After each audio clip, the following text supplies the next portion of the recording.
나가 주님을 부르면 그분의 십자가 자꾸 생각이 난다. 붙잡지 못해 아픈 가슴은 주님만 슬피 참.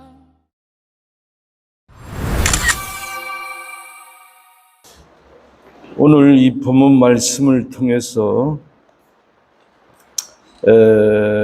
구약의 대표적인 산은 신의 산이고, 신약의 대표적인 산은 감난산이에요. 감난산. 39절 말씀 보십시다.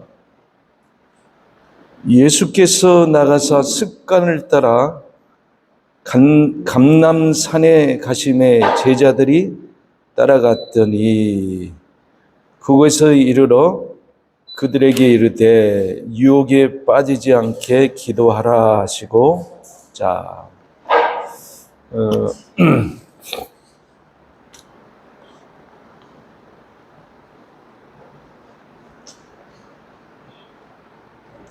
오늘 39절에 보면은 예수께서 그 마지막 밤을 지냈던 장소를 어디라 그랬냐면 감람산이라고 했어요. 감람산. 이렇게 표현했죠. 이게 누가의 표현입니다. 누가는 예수님께서 그 마지막 밤을 세웠던 그 산을 감난산 이렇게 이제 누가는 이렇게 표현을 했어요. 근데 이제 마태랑 마가는 똑같은 장소를 감난산이라고 이걸 표현하지 않고 다르게 표현했어요. 한번 찾아봅니다. 마태복음 22장을 보시면, 마태복음 22장이 아니고요 26장을 보시면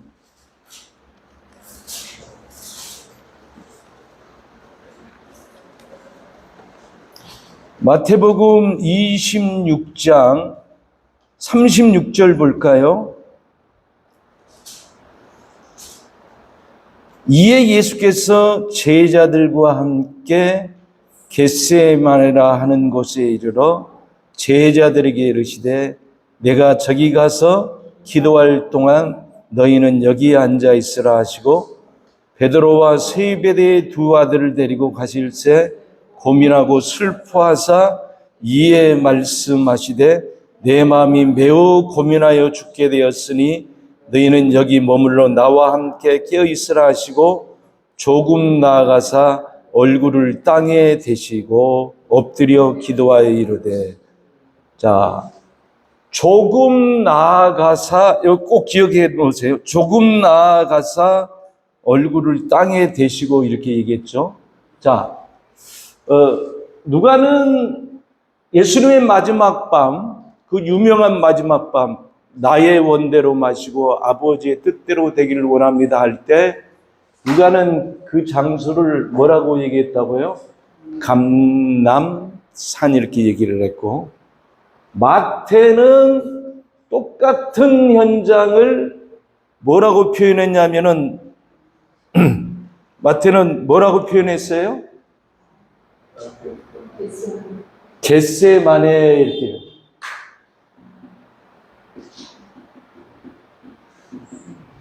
이렇게 표현을 했어요. 겟세마네 이렇게 표현하고. 자, 마가를 한번 봅시다. 마가복음 제 14장을 보시면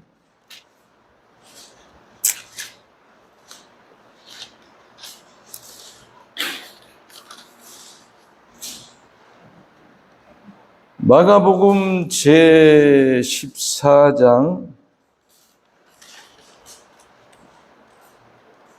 32절을 봅니다. 32절.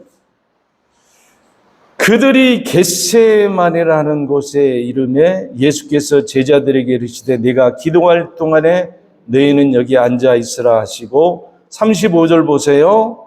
조금 나아가사 땅에 엎드려 이렇게 나오죠. 역시 마가도 누가는 감람산, 그 다음에 마태와 마가는 어디라 그랬어요? 겟세마네. 여기 하나가 더 들어가요. 동산 이렇게 들어가요. 그러니까는 예수님의 그 마지막 밤을 마태와 마가는 겟세마네 동산에 있었다라고 표현을 하고 누가는 감람산에 있었다 이렇게 표현하는 거예요. 그러면은 겟세마네가 갖고 있는 그 의미가 있어요. 그 뜻. 그 뜻이 뭐냐면은 기름을 짠다. 기름을 짜기 위해서는 어떻게 하냐면 돌이 위에서 어떻게 압축을 해야 되겠죠. 압축한다. 그래서 마태와 마가는 예수님의 고난을 중심으로 마지막 밤을 본 거예요. 그러니까는 이 마태는 그 메시아가 고난을 당한다. 이게 유대인의 관점, 이게 마태가 이제 유대인의 관점에서 썼기 때문에 유대인들이 예수님의 그 메시아의 고난을 이해했을까요? 못했을까요? 메시아가 어떻게 고난을 당해? 메시아는 정복하고 다스려야 되는데 이 고난을 받았다라고 하는 이런 부분이 유대인들의 관점에는 어떻게 이해할 수가 없다. 그래서 유대인들은 성경에 이사야 53장에 이 메시아장, 가장 극렬하게 예수의 메시아의 그 고난당한 것을 극렬하게 표현했는데 이거를 믿지를 않는 거예요. 그러니까 이거는 메시아의 고난으로 보지 않고 인생의 고난으로 이렇게 이사야 자기 자신의 고난으로 이렇게 이 표현을 했단 말이에요. 유대인들은. 그리고 이 마가는 대상이 누구냐면 로마예요. 로마에 있는 기독교인들에게 이 복음을 증거하기 위해서 이 마가는 기록에 있는데 로마 사람들도 생각할 때 메시아가 다스리고 정복하며 이래야 되는데 이 메시아가 어떻게 이 겟세마네라고 하는 동산에서 힘없이 고난을 당하고 처절하게 고통을 당하고 있는 이것을 어떻게 이해할 수가 없는 거예요. 그래서 이 겟세마네는 고난의 장소로 이렇게 마태와 마가는 표현을 했고 이 누가는 이거를 겟세마네 동산으로 표현하지 않고 감람산이라고 표현했던 그 이유가 뭐냐면은 자 한번 찾아봐야 돼요. 이 왜 그렇게 썼느냐면은 자 어디를 찾아보시냐면요. 에스겔서 이사야, 예레미야, 그 다음 에스겔이죠. 에스겔서 11장을 볼까요? 에스겔서 11장 23절을 보시면 자 22절서부터 볼게요. 22절서부터 보면 에스겔서 11장 22절 23절 그때의 그룹들이 날개를 드는데 바퀴도 그 곁에 있고 이스라엘 하나님 영광도 그 위에 덮였더니 여호와의 영광이 성읍 가운데로부터 올라와 성읍 동쪽 산에 어떻게 머무르고 이 동쪽 산이 이 감람산이에요. 그러니까는 이 유대인들이 생각할 때 이 감람산은 어떤 의미가 있냐면은 스가랴서 14장까지 한번 보고 이제 결론 내릴게요. 스가랴서 구약 성경 마지막 두 번째 말라기 전에 스가랴 자 14장 스가랴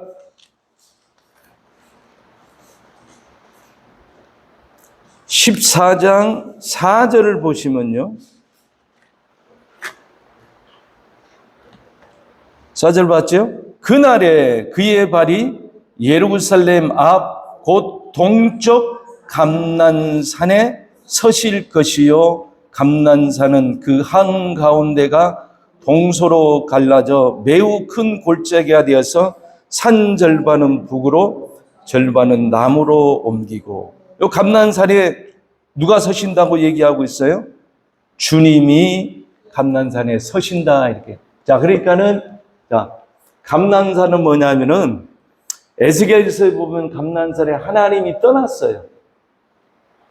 에스겔서는. 스가랴서는 감난산이 떠났던 그 하나님이 어떻게 다시 오신단 말이에요. 그러니까는 이 감난산이 갖고 있는 그 의미는 뭐냐면은 하나님이 떠나셔서 다시 오시는 거예요.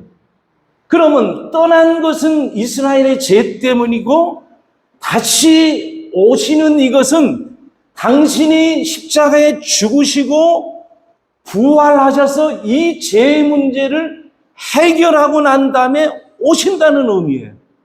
그러니까는 누가가 이 겟세마네는 고난을 얘기했는데 죄 때문에 예수가 대속의 고난을 지고 이 동산에 들어가셨다라고 하는 의미를 갖고 있다면은 감난산은 죄를 철저하게 어떻게 해결해내는 산으로, 그래야지 어떻게 주님이 오시니까는 그 의미로서 마태, 마가는 겟세마네, 누가는 감난산이라고 하는 표현을 쓴 거예요.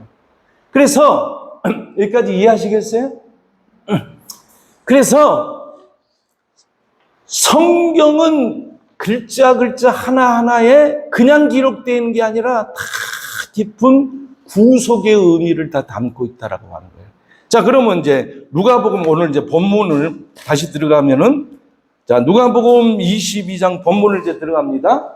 자, 본문을 들어가시면은, 자, 39절을 다시 한번 볼게요. 예수께서 나가서 습관을 따라 감난산에 가시매.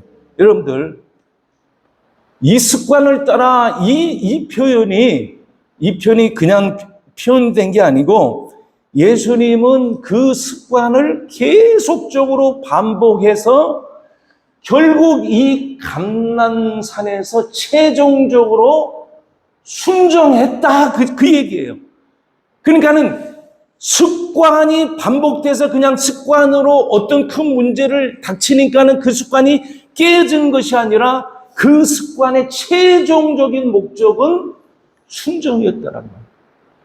여러분들이 아름다운 습관이 아무리 많다 할지라도 그 아름다운 그 습관이 하나님 앞에 순종으로 연결되지 않으면은 그거는 아무 의미가 없어요.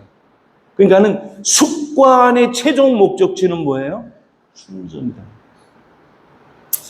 자, 40절 한번 볼게요. 그곳에 이름에 그들에게 이르되 유혹에 빠지지 않게 기도하라 하시고, 41절 보세요. 그들을 떠나 돌 던질 만큼 가서 무릎을 꿇고 기도하여.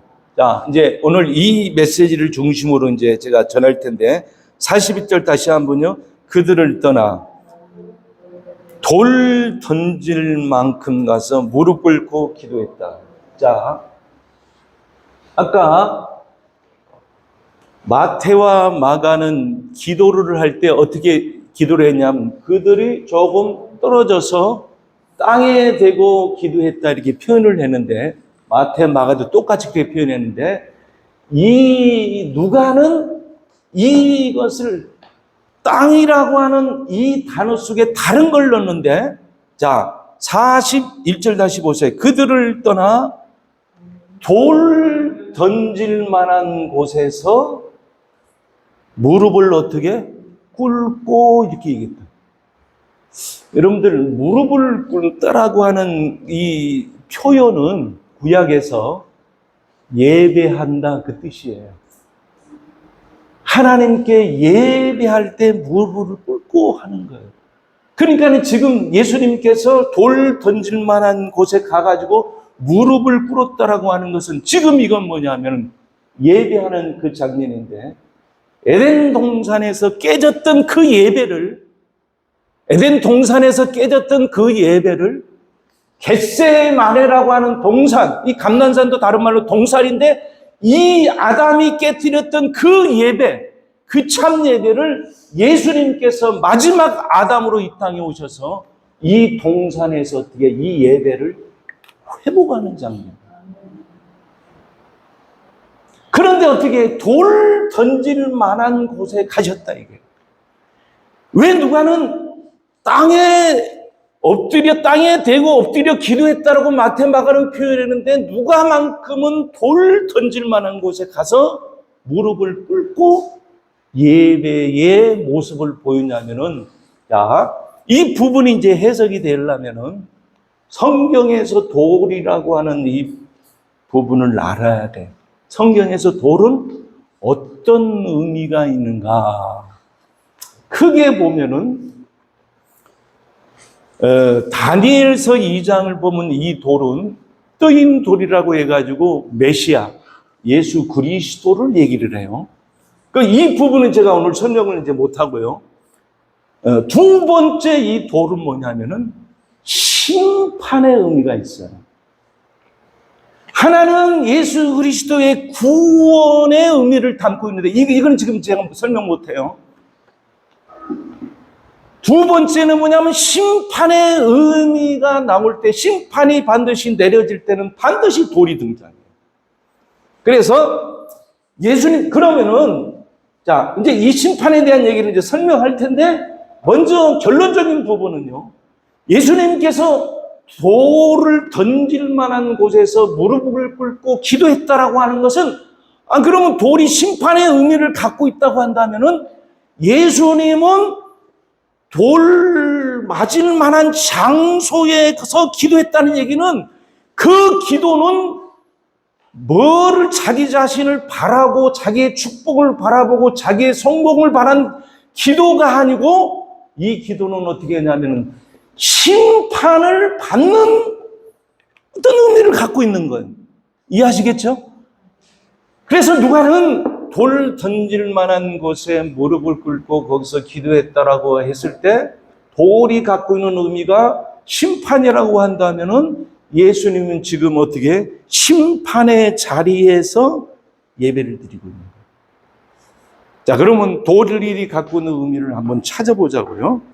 어디를 찾아보시냐? 레위기 24장. 자, 레위기 24장을 보시면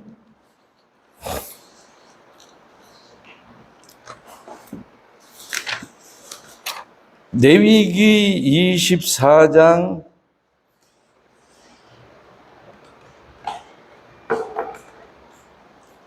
10절부터 14절까지 볼게요. 잘 보세요. 레위기 24장 10절부터 14절까지. 이스라엘 자손 중에 그의 어머니가 이스라엘 여인이요. 이스라엘 자손 중에 그의 어머니라고 한다면 어떤 사람이 어머니가 계시는데 어머니가 이스라엘이요. 그의 아버지는 애굽 사람인 어떤 사람이 나가서 한 이스라엘 사람과 진영 중에 싸우다가, 자, 한 사람이 있었는데, 잘 보세요. 이 성경은 다 예수 그리스도의 복음을 얘기하는 거예요. 자, 한 사람이 있었는데 그의 아버지는 애굽 사람이고 그의 어머니는 이스라엘 사람이라 그랬죠. 근데 이 한 사람이 이스라엘 여인과 애굽 남자가 이렇게 만나가지고 한 사람을 낳았는데, 이 한 사람이 지금 뭐라고 얘기하고 있어요? 10절에 보니까는 진영 중에 나가서 진영 중에 나가서 이 사람과 지금 싸움을 하고 있었다. 싸움을 하고 있는 중에 11절 보세요. 그 이스라엘 여인의 아들이 여호와의 이름을 모독하며 저주함으로 무리가 끌고 모세에게 가니, 그의 어머니의 이름은 어떻게? 슬로 바시요 단지파 디브리의 딸 이었더라. 아주 구체적으로 어떻게 그의 어머니 이름을 지금 언급하고 있죠. 근데 이 아들이 나가서 어떻게 누구의 이름을 모독했다 그랬어요? 여호와의 이름을 어떻게 모독했다. 이게 여호와 이름을 모독하는 것이, 자 한번 보겠어요. 간음죄가 더 크겠어요? 여호와의 이름을 모독하는 죄가 더 크겠어요? 여러분들 생각할 때 어떤 죄가 더 크겠어요? 아니 그냥 상식적으로 얘기하죠. 상식적으로. 일단 틀리셔야지. 어떤 게 더 크겠어요? 우리 한국의 정서로 볼 때 간음이 더 크다고 보죠. 자, 여호와의 이름은, 자 보세요. 십계명에 보면은, 잘 보세요. 십계명에 보면은 첫째 어떻게? 나 외에 다른 신을 두지 말라 이렇게 나오고, 두 번째 계명이 뭐예요? 내 이름을 망령되이 이끌지 말라. 그리고 세 번째 계명이 뭐예요? 안식일을 기억하여 거룩히 지키라. 예배에 대한 내용이 나와 있고, 두 번째는 어떻게? 여호와의 이름에 대한 얘기가 나와 있고 그랬다. 그러면 간음하지 말라는 몇 번째 나와 있어요? 십계명에? 십계명에 8번째 나와 있죠. 순서적으로도 이 간음은 제일 처음에 이 여호와 이름을 망령되이 이끌지 마자 바로 아래에 있어요. 그래서 가장 큰 죄는, 여기서 가장 큰 여호와의 이름을 망령되이 이끌지 말라가 왜 이렇게 큰 죄가 돼가지고 어떻게 돌팔매질을 당해야 되느냐라고 하는 그 의미예요. 자, 그러면서 12절에 보세요. 자, 12절, 그들이 그를 가두고 여호와의 명령을 기다리더니 여호와께서 모세에게 말씀하여 이르시되 그 저주한 사람을 어떻게 진영 밖으로, 자, 여기서 중요한 부분이 나와요. 이 사람이 여호와의 이름을 어떻게 모독했어요? 이건 뭐냐면 신성 모독죄예요. 두 번째는 어떻게? 그를 진영 어떻게? 밖으로 끌고 가라 그랬어요. 그러면서 이제 14절 보세요. 그 저주한 사람을 진영 밖으로 끌어내요. 그것을 모든 사람들이 그들의 손을 그의 어떻게? 머리에 어떻게 안수하는 거예요. 지금 그러고 난 다음에 뭐라고 얘기합니까? 온 회중이 돌로 그를 어떻게? 친다는 얘기예요. 지금 심판하고 있는 거예요. 심판하는 그 장소인데 그 심판하는 그 내용이 뭐냐면은 여호와의 이름을 어떻게? 모독해서 신성 모독을 한 거란 말이에요. 그랬을 때 어떻게? 그를 밖으로 끌어나가고 그 다음에 어떻게? 그에게 어떻게? 안수해서 여기 돌을 던져서 이게 죽이는 거예요. 이 돌을 던졌을 때 어떻게? 모든 사람이 돌을 던졌어요. 한 사람이 아니고. 이게 대체 무슨 그림이냐 이게. 왜 여기 돌이 나와가지고 돌 말고 칼로도 심판할 수가 있고 낭떠러리에 떨어져서 심판할 수 있는데 왜 이 돌로 이 신성 모독한 이 아들을 이렇게 죽여야 되느냐. 이게 다 예수에 대한 얘기예요. 이게 예수에 대한 얘기라니까요. 여보세요.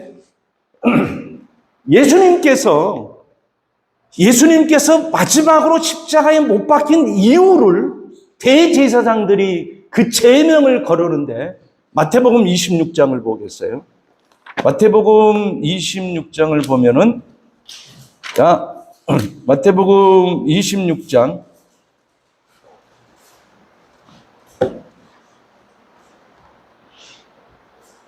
57절 볼게요. 마태복음 26장 57절. 예수를 잡은 자들, 복수가 나오죠. 그를 끌고 대제사장 가야바로 가니 거기 서기관과 장로들이 모여 있더라. 그래서 지금 예수를 어떻게 끌고 가가지고 여러 사람 앞에서 신문하는 내용이에요. 그때 이제 63절 보세요. 예수께서 침묵하거늘 대제사장이 이르되 내가 너로 살아계신 하나님께 맹세하게 하노니 내가 하나님의 아들 그리스도인인 줄 우리에게 어떻게 말하라 그랬더만 예수께서 이르시되 내가 말하였느니라. 그러나 내가 너희에게 이르니 이후에 인자가 권능의 우편에 앉아 있는 것과 하늘 구름을 타고 오는 곳을 너희가 보리라 하시니 본다 그랬단 말이에요. 그랬더니만 어떻게 65절 보게 이에 대제사장이 자기 옷을 찢으며 이르기를 그가 신성모독하는 말을 하였으니 어찌 더 증인을 요구하려 보라 내가 지금 이 신성모독하는 말을 들었도다 하고 그거 보면 어떻게 사형에 해당된다 그러고 뺨을 때리고 주먹으로 어떻게 얼굴을 치고 침을 뱉고 손바닥으로 막 치며 막 조롱하는 내용이 그 이제 밑에 나오고 있습니다. 지금 이 한 사람이 이 신성모독하는 이 죄는 돌에 맞아 죽어야 되는 이유는 왜 이렇게 이거를 아주 극악스럽게 그냥 살려줄 수 있는데 왜 이렇게 표현하냐면은 앞으로 누군가의 이 한 사람은 신성모독해가지고 죄를 지어서 자기 죄 때문에 멸망받는 게 당연하지만은 앞으로 오실 예수 그리스도는 신성모독하지 않고 오히려 신성모독이라고 하는 것은 하나님의 이름을 어떻게 대적하고 공격했다라고 하는 뜻이거든요. 근데 오히려 예수는 하나님의 이름을 가장 높게 가장 깊게 계시했던 분이 누구냐 하면은 예수예요. 그럼 성경 어디냐? 자, 요한복음 17장을 보시면 요한복음 17장을 봅니다. 말씀을 성경 구절을 여러분들이 읽을 때 따라오실 줄로 알아요. 저 혼자 설교하면 무슨 의미겠어요? 같이 설교를 듣고 또 찾고 확인해야 되죠. 자, 요한복음 17장에 보세요. 요한복음 17장은 마지막 대제사장의 기도예요. 근데 17장 6절에 한번 볼까요? 6절. 17장 6절. 세상 중에서 내게 주신 사람들에게 내가 아버지의 이름을 어떻게 나타내었다. 그러니까는 여호와의 이름을 다들 망명되게 이끄는데 아담 외 모든 사람은 여호와의 이름을 망명되게 이뤄서 결국 이 한 사람이 돌에 맞아 죽었던 것은 이 사람은 인류를 대표로 하는 거예요. 죄인의 대표로. 예? 죄인의 대표인데 어떻게 이스라엘 사람 아니면은 그의 아버지가 애굽 사람 이방인이에요. 여기서 모든 인간은 어떻게 태어나는 거예요. 태어나는 이 인간은 아담 위에 태어난 이 인간은 신성 모독할 수밖에 없어요. 그 이름의 그 의미를 모르니까. 근데 예수는 어떻게 해요? 아버지의 이름을 어떻게 나타냈다. 계시했다. 아버지의 이름을 나타냈던 그 예수를 대제사장은 신성모독했더라고요. 그리고 어떻게 신성모독했을 뿐만 아니라 히브리서 13장을 보시면요. 히브리서 13장을 보겠어요. 자, 다 찾으세요. 히브리서 13장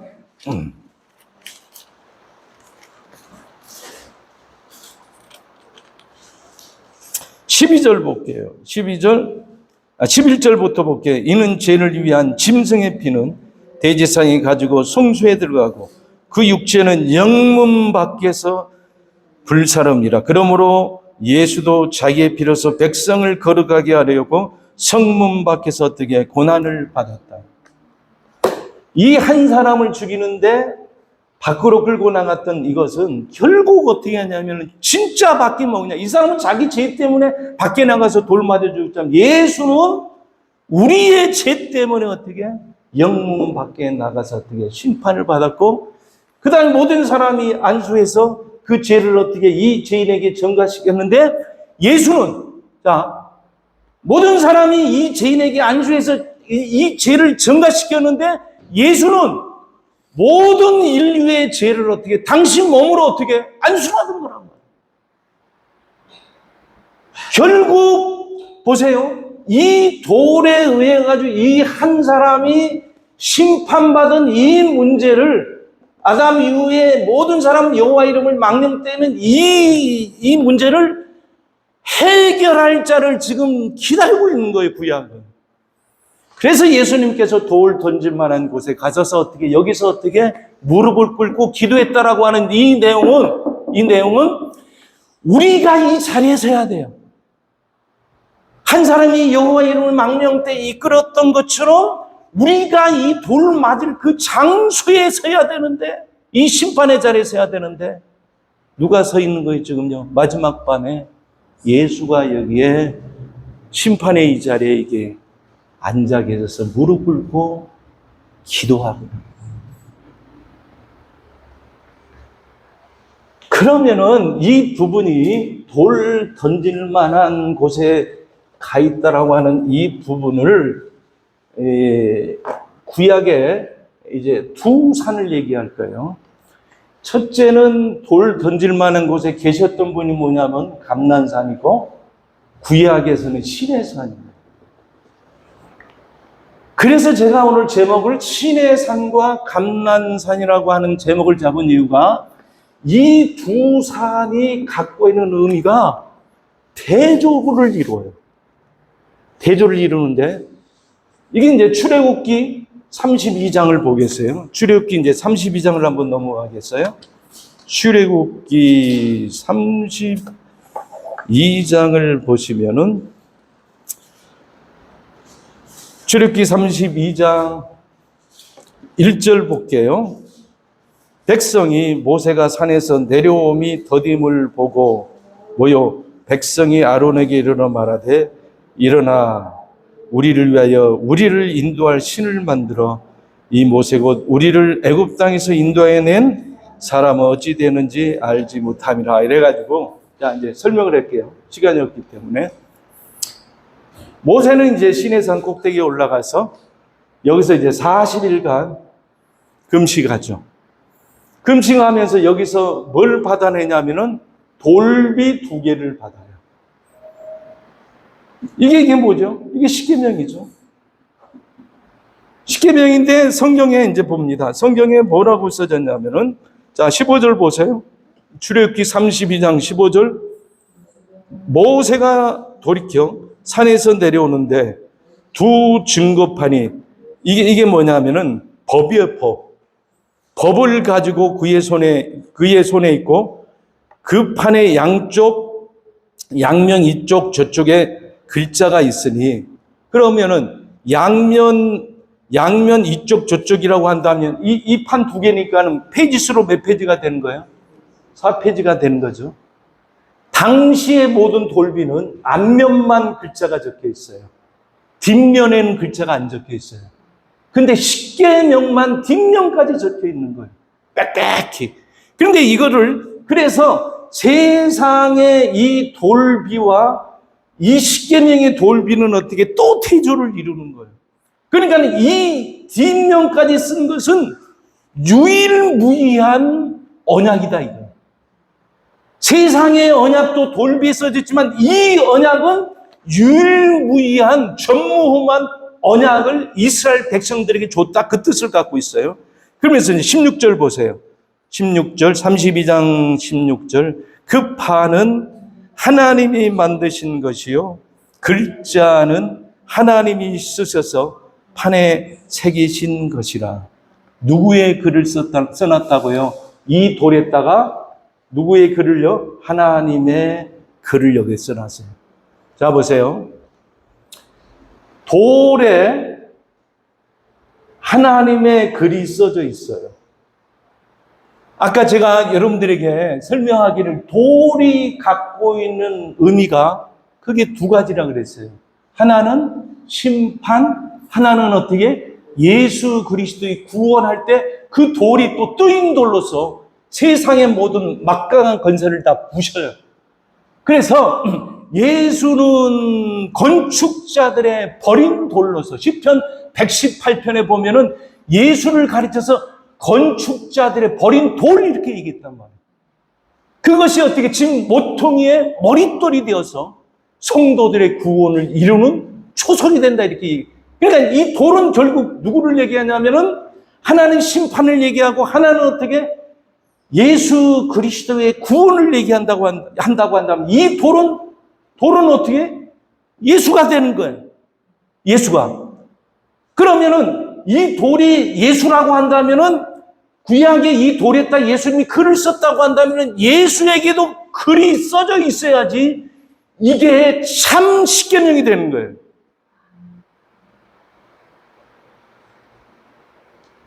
구약의 십계명은 뭔가 참 십계명에 대한 예표로 나타난 거예요.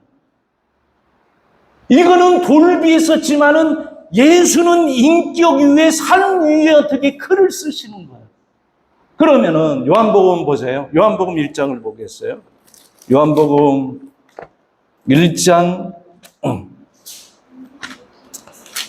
자, 요한복음 1장 14절 볼게요. 1절 한번 볼게요. 1절부터. 태초에 말씀이 계시니라. 이 말씀이 하나님과 함께 계셨으니 이 말씀은 곧 하나님이시라. 자, 태초에 뭐가 계셨다고요? 말씀. 이거를 모세 시대로 넘어가면 태초에 뭐가 있었더라? 십계명이 있었더라. 이렇게 표현을 해도 우리가 성경에 이해를 돕는데 중요한 거예요. 자, 그러면 태초에 말씀이 계셨다. 이 말씀이 하나님과 함께 했죠. 이 말씀은 곧 뭐다 그랬어요? 하나님이라 그랬단 말이에요. 자, 그러면은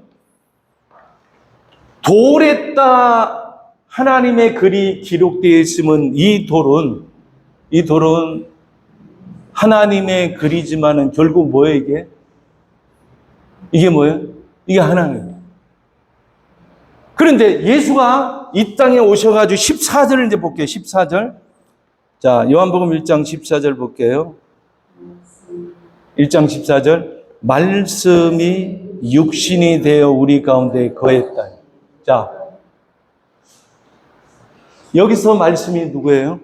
예수죠. 예수가 어떻게? 말씀이 우리 가운데 거했다 그랬단 말이에요. 그러면 이 예수는 이 돌비는 모세에 의해 가지고 처음에 가지고 올 때 이 돌비는 깨져요. 박살난단 말이에요. 돌비가 깨졌다라고 하는 것은 어떻게 언약이 깨졌다 이거예요. 언약을 너희들이 지킬 수 없으니까 이 언약이 깨졌어. 그래서 이 깨진 언약을 대신해야 될 진짜 깨지지 않는 돌을 하나님이 준비하신 거예요. 여러분들이 설교 들을 때 하도 안 듣는 내용들이 막 나오니까는 제 설교가 좀 어렵죠? 어렵대요. 어렵대. 한 번도 안 듣는 얘기들이 막 튀어나오니까 이게 어려도 할 수 없어. 예? 첫 번째 돌은 깨졌지만은 두 번째 돌은 어떻게 모세가 이제 다시 올라가가지고 받아온단 말이에요. 받아오는데 영광이 묻어있는 이 영광이 모세가 두 번째 돌을 갖고 올 때는요, 영광의 빛이 나가지고 사람들이 쳐다보지를 못하는 거예요. 그래서 이 두 번째 이 돌비는 결국 뭘 얘기하냐면은 깨지지 않은 영광의 돌을 얘기하는데 그거는 앞으로 뭔가 성취될 예표적인 내용이에요. 예표적인 내용이에요. 자, 1장 이제 요한복음 1장 14절을 다시 보시면은 말씀이 육신이 되어 우리 가운데 거하시며 우리가 그의 영광을 보니 두 번째 모세가 십계명을 갖고 내려올 때 얼굴에 영광이 나타난 것처럼 근데 그 성경에 그 이제 고린도후서 3장에 보면 그것을 어떻게 없어질 영광이라고 그랬어요. 고린도후서 3장에 보면 그거는 없어질 영광이요 정죄의 직분을 가졌다 이게. 한시적인 영광이지만 영원한 영광이 누구한테 있느냐면 진짜 돌비되는 예수가 당신이 이제 뭘 쓰는 게 아니라 당신이 말하는 게 어떻게 이게 다 십계명이 나오는 거예요. 그러니까 십계명의 본질은 예수 그리스도의 복음이에요.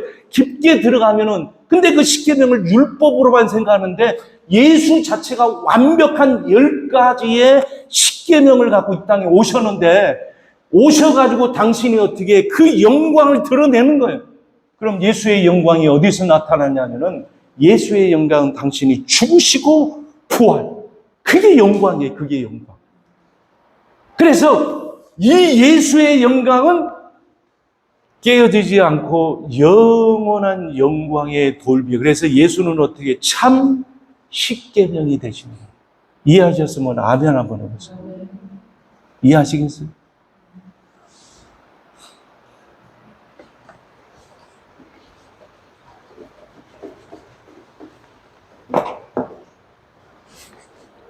자, 출애굽기 32장을 넘어가서, 자, 출애굽기 32장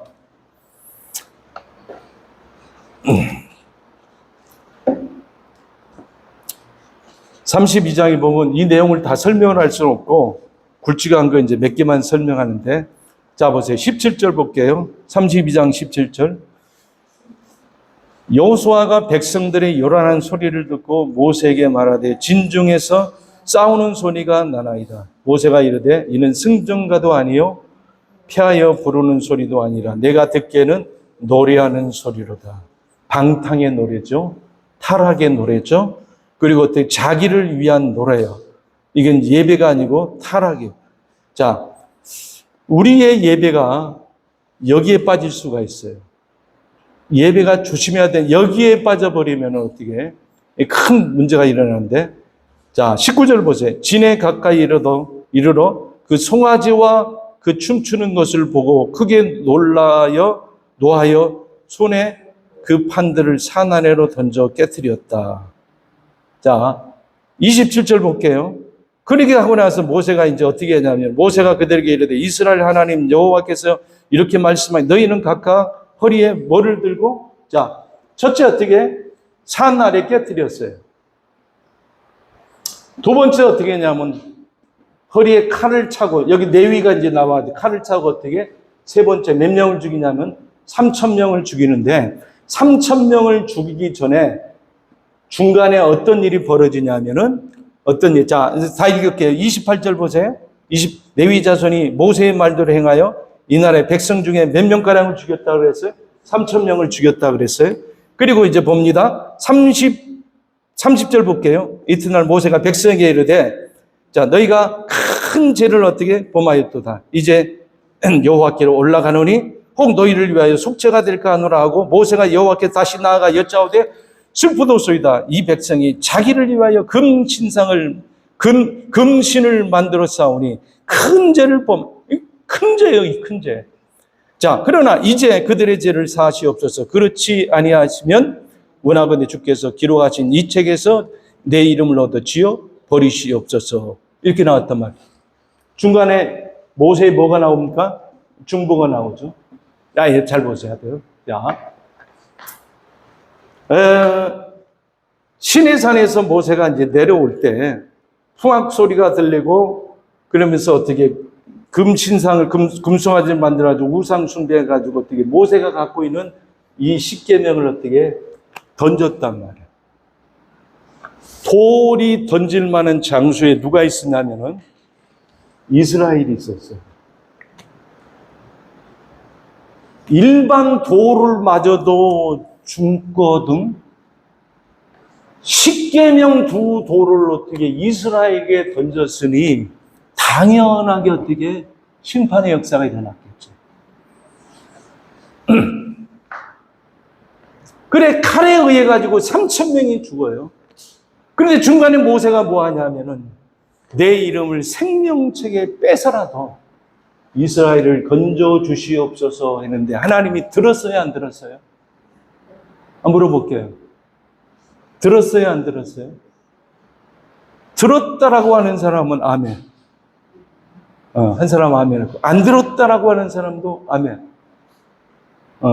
들었다 안 들었다가 지금 서로 간에 충돌을 하는데, 하나님이 모세의 중보는 그림자예요. 이 중보를 들었다고 한다면 3,000명 죽어요, 안 죽어요? 안 죽어요. 모세의 중보는 예수의 중보의 그림자예요.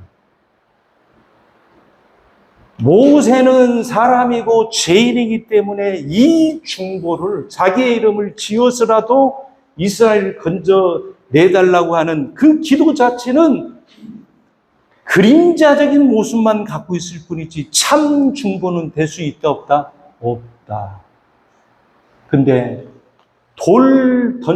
그래서 이 중보는 어떻게 돌을 던져서 결국 어떻게 3,000명이 죽는 것으로 끝나는데 예수는 참 중보자가 되어서 돌 던지는 그곳에 이스라엘은 죽었지만은 돌 던지는 그곳에 예수는 어떻게 여기에 심판의 자리에 앉아 계십니다.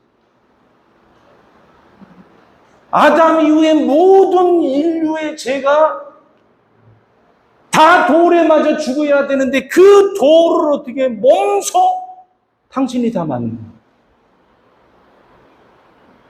아담은 에덴 동산에서 자기의 뜻을 행했지만은 마지막 아담 예수 그리스도는 나의 뜻대로 마시고 아버지의 뜻대로 되기를 원합니다 해가지고 자기의 뜻을 어떻게 거둬요. 아담은 에덴 동산에서 타락하여 쫓겨났지만은 예수는 겟세마네라고 하는 그 동산에서 인류의 모든 도를 막고 거기서 하나님 앞에 습관이 결국 어떻게 순종으로 열매를 맺는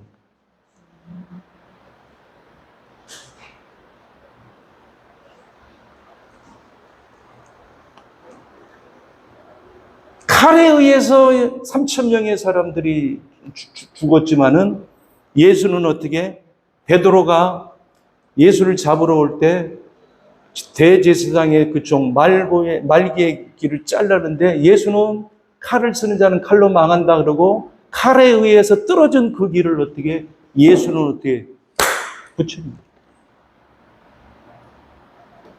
결국 누가복음 21장 41절에 돌 던질 만한 곳에 앉아 있었다라고 하는 이 예수는 결국 어떻게 했냐면은 이 돌이 첫 번째는 돌 던질 만한 곳에 예수가 앉아 있는데 여기에 앉아 있어야 될 대상자가 첫 번째는 그 본문에서 적용하자면 첫 번째는 누구예요?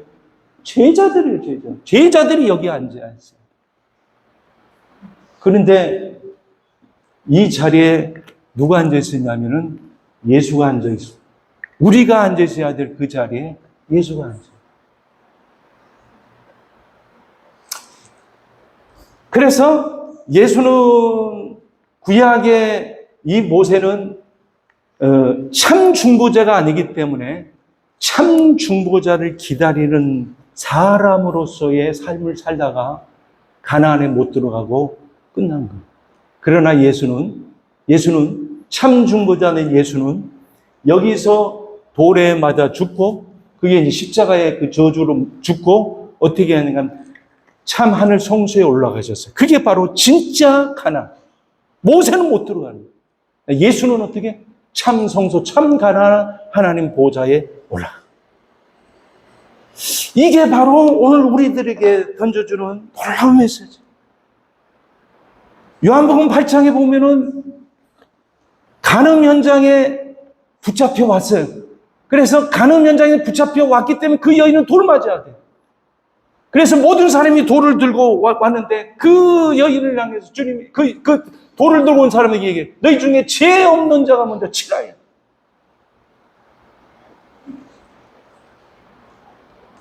둘러보면서 여인아 너를 치는 자가 있느냐? 없나이다. 나도 너를 정죄하지 않는다. 돌을 제일 먼저 들어서 쳐야 될 예수님께서 돌을 내려놔요. 그러면 정죄하지 않는다라고 했다 하면은 그 정죄는 나도 너를 정죄하지 않는다라고 했다면 그걸로 끝나는 게 아니라 그 정죄를 누가 받아야 되느냐? 예수가 받아야 됩니다. 예수가 받음으로 여인 우리 교회가 어떻게 살아납니다. 성경 한 구절만 찾고 마치겠습니다. 에베소서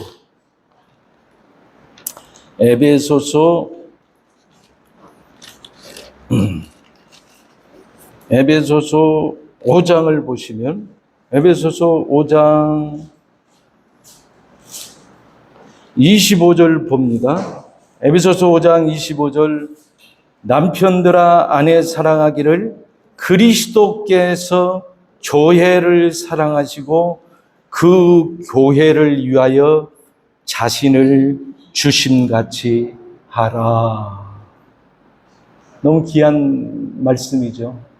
예수가 어떻게 우리 대신 돌 맞아서 우리를 구원해내는 놀라운 구속의 이 은총이 오늘 이 아침에 저와 여러분들에게 동일하게 임할 줄로 믿습니다. 기도합니다. 하나님, 이스라엘은 돌 맞아 죽었습니다.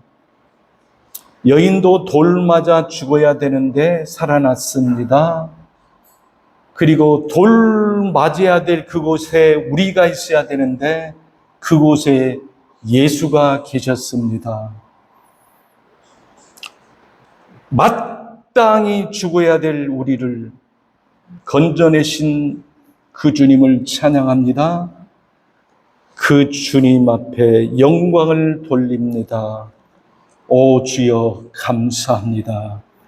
이제 우리도 돌 맞아야 될 그 장소를 회피하지 않고 스데반이 돌 맞아 죽었던 것처럼 수많은 당신의 종들이 제단에 피를 흘렸던 것처럼 이제는 그곳이 낯선 장소가 아니고 이제는 우리들이 걸어야 될 그 장소입니다.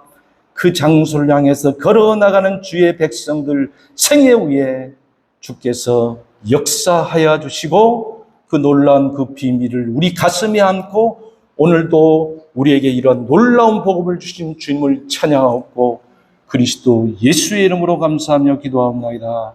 아멘.